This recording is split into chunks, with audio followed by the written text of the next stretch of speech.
testified that that was reasonable and necessary. Dr. Howell testified that his bills, 3542, were reasonable and necessary. He testified that the Brentwood Rehabilitation and Sports Injury Clinic bill was reasonable and necessary, as well as the Tracy Calkins. And we have entered a stipulation that 136052 were the prescriptions that Mr. Crawford had incurred, and he testified about that.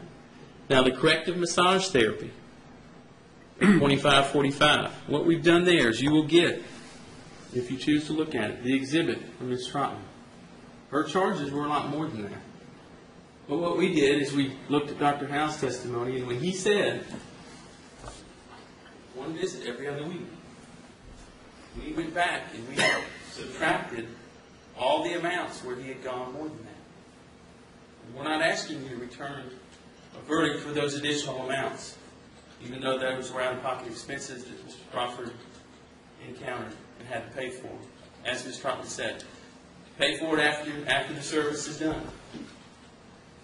But if Dr. Howell said that it was every other week, we'll live by that. But what you need to consider about those other charges is, was he hurting? Was he in pain? And would someone who is not pay out that money to get the treatment that she described? No, it wouldn't.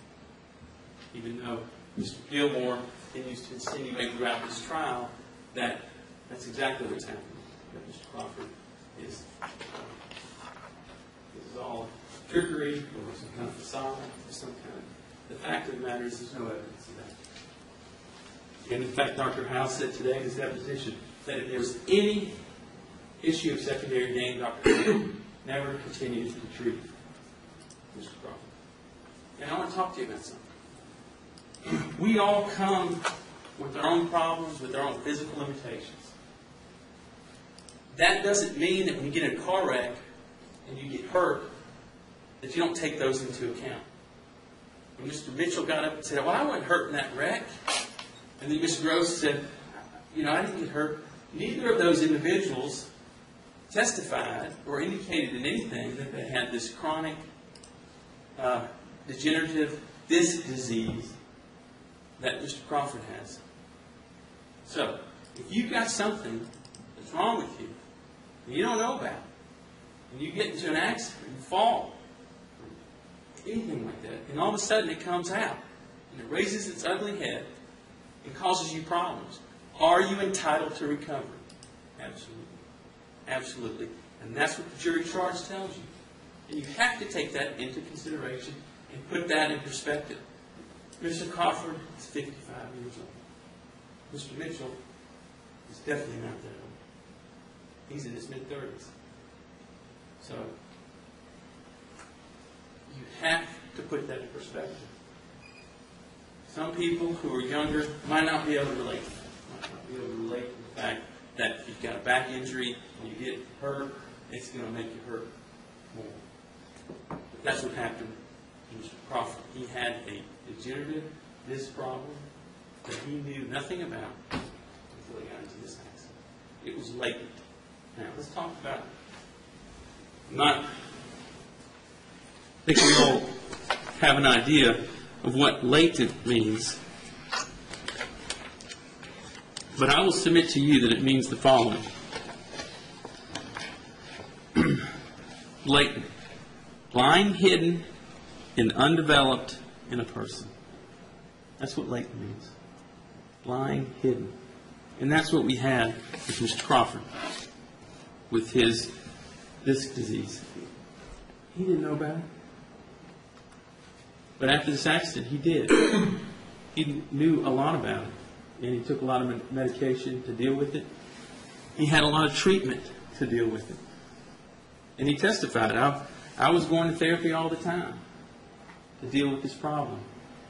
And Dr. Howell talked about it today. He said, no, he got better over time. Talked about how Tracy Calkins had helped him. Mr. Crawford wants to get over this problem, has made substantial gains in his physical condition. Mr. Gilmore wants to go back and question all that. Say, well, we have to investigate this further. Goodness gracious.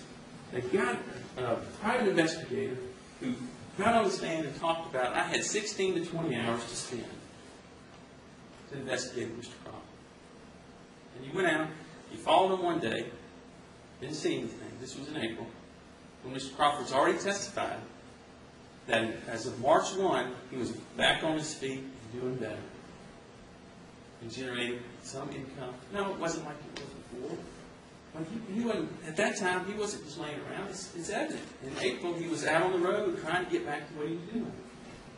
And then May 1, he was trying to get his house up for sale, to sell it, because he needed the cash, because he lost all his money because of the accident. They come in and say, oh, got you. Got you on tape. And there goes the case, right? You watch that tape, Mr. Crawford's not entitled to a dime. But they never caught him on tape exiting his therapy. Never got him on tape doing these physical therapy exercises. Nothing else. But his budget was for 16 to 20 hours, but you don't see anything else. So you're supposed to assume that Mr. Crawford is fine, is entitled to a dime, because he was caught pushing around in his yard, edging and weeding. And that's just not fair. 6 months after, or more after the accident, and how a private investigator could go and do that.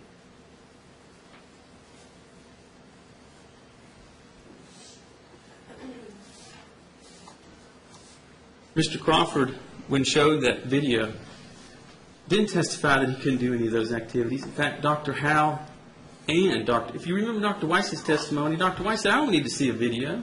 That's not going to help me do anything in evaluating Mr. Crawford. And Dr. Howe basically said, I didn't see a problem with him doing that. But they want to make it sound like he's out there doing something that he's not supposed to do. And quite frankly, that's not the case at all. He was supposed to be as active as he possibly could, and that's what he was doing.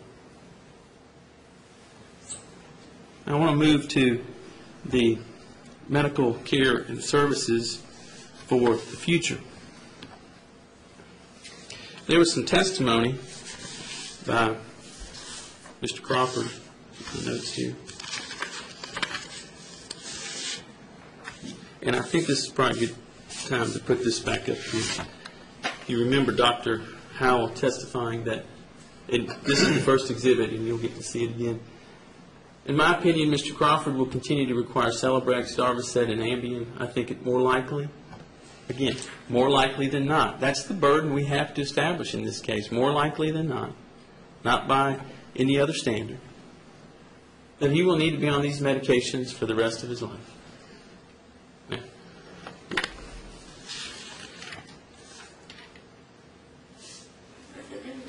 you heard him testify that monthly he's incurring approximately $213. So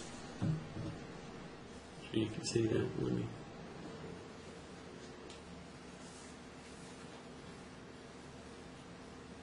$213, and I'm going to go from bottom to top.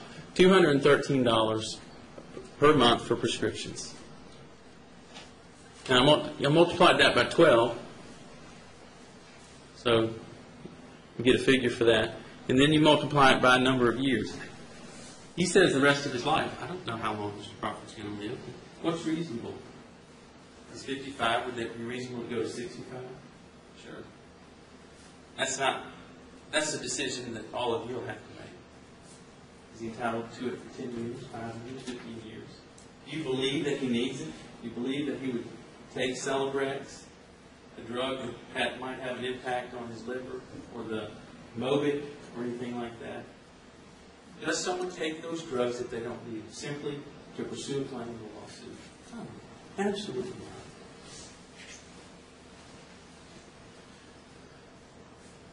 The other issue is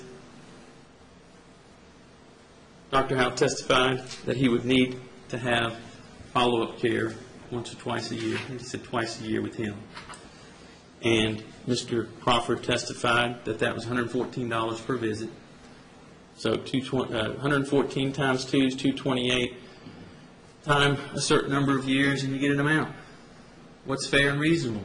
That's a decision you'll have to make. And then the other is to continue to get treatment from a lab, his personal physician, Dr. Bastian, to test his blood and liver for any problems. There was testimony not only by Dr. Howell, but by Dr. Parsons, who said, yeah, that's reasonable and necessary, and that's what we would do in this case. And Mr. Crawford said that was approximately $200 a year. Again, you have to decide whether that's fair and reasonable and put an amount in there.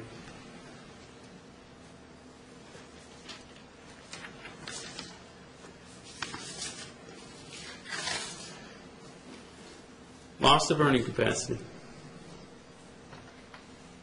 The last two sections there. I had a lot of discussion about loss of earning capacity. And we both had our experts come in. And if you remember exhibit number 3 to, I believe it was the deposition of Mr. Crawford. This is important. You remember Mr. Crawford testified that, yeah, I've provided this, and it showed for a loss of income from the time of the accident to March 1, $26,374. And what he had done was he had taken that amount that had come in after his accident, that he'd already made, and he'd included that. Does that sound like a man who is trying to take advantage of the situation? No, that's what he had in here. Well, what transpired is that this case continued on, and when we knew it was going to come here, we had an expert, someone who knew how to evaluate someone's true loss of earning capacity. And if you look at your instructions, it's the loss of earning capacity.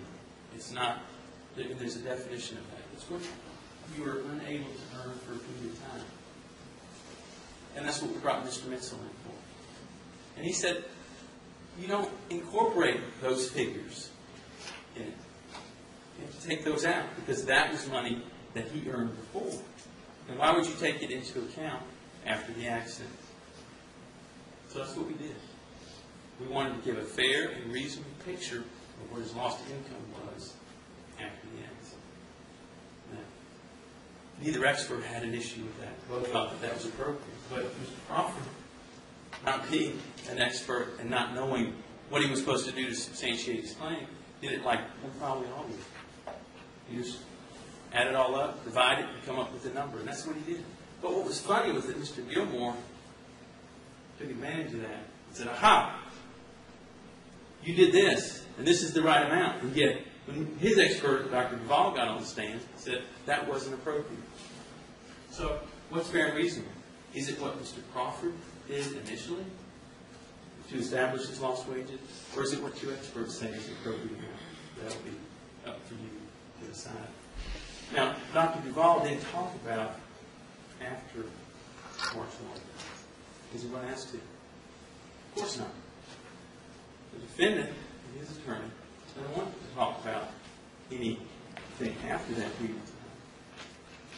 But is it reasonable to think that on March 1 that there hasn't been a loss going further out than that?